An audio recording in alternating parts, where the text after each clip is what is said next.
In October 2013, the United States launched a high-stakes mission in Somalia to capture an infamous rebel.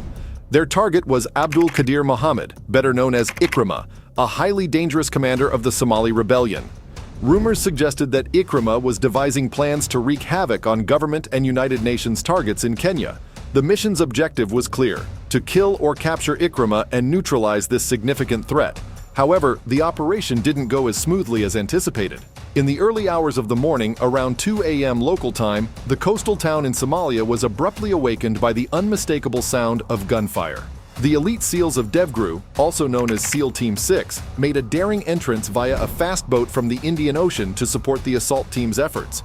3 additional small boats, each loaded with extra SEALs, were positioned on either side of the main craft. These backup boats were strategically deployed to provide support, reinforcements, and assist in the planned extraction. DEVGRU moved inland, heading toward a 2-story beachfront house believed to be Ikrima's stronghold, located approximately 200 meters from the sea on the eastern side of the town. This house served as a haven for foreign insurgents who had joined the ranks of the local insurgent group responsible for the deadly siege on a Kenyan shopping mall the previous month, where 67 innocent people lost their lives. Capturing Ikrima and dismantling this group became even more critical. As the SEALs cautiously approached the compound, they strategically positioned themselves in and around it. Just as they were preparing to breach the house, a lone insurgent calmly emerged, seemingly unfazed by the situation. He strolled into plain view, enjoying a cigarette before retreating inside without acknowledging the presence of the SEALs.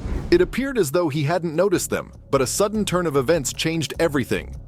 The lone insurgent resurfaced and began unleashing a barrage of automatic gunfire, shattering the element of surprise. A fierce and intense battle erupted as multiple insurgents joined in, exchanging fire with the SEALs. While some SEALs engaged in combat, others pushed forward, throwing flashbang grenades as they advanced through the building. The insurgents put up a formidable resistance as the DEVGRU fire team systematically moved from one room to another, engaging in close-quarters combat. Throughout the intense battle, several SEALs caught glimpses of Ikrima through the compound's windows but were unable to reach him amid constant enemy fire. Despite these challenges, the SEALs were determined to devise a plan to close in on their target. Inside the building, the SEAL entry teams were surprised to find numerous women and children. Realizing the potential danger to innocent civilians, they made the difficult decision to abort the mission.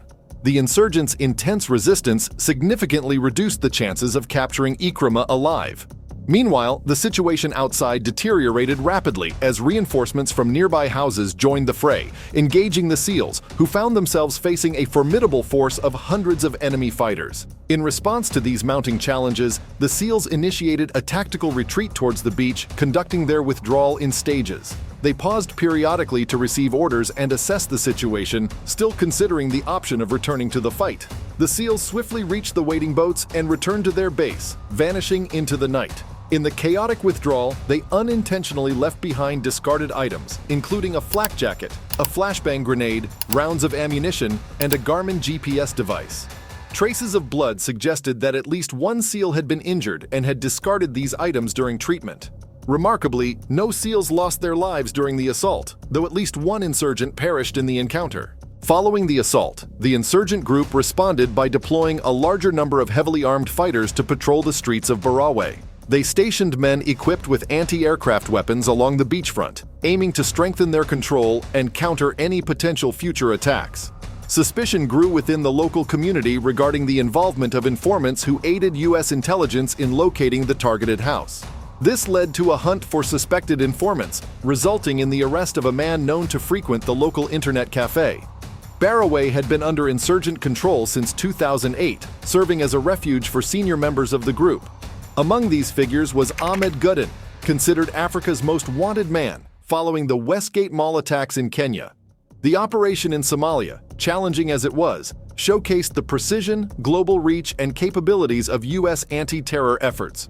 U.S. Defense Secretary Chuck Hagel commended the operation, emphasizing that it sent a powerful message to the international community. The United States remained committed to holding insurgents accountable, regardless of their hiding places or how long they evaded justice. In conclusion, the DEVGRU mission in Somalia to capture Ikrima was fraught with challenges and ultimately did not succeed. The element of surprise was lost. Intense resistance from the enemy combatants, the presence of innocent civilians, and the overwhelming hostile force all contributed to the decision to abort the mission. Despite these obstacles, the SEALs managed to withdraw safely, leaving behind some equipment. The operation highlighted the complexities and risks involved in such missions and underscored the U.S. commitment to pursuing hostile forces wherever they may hide.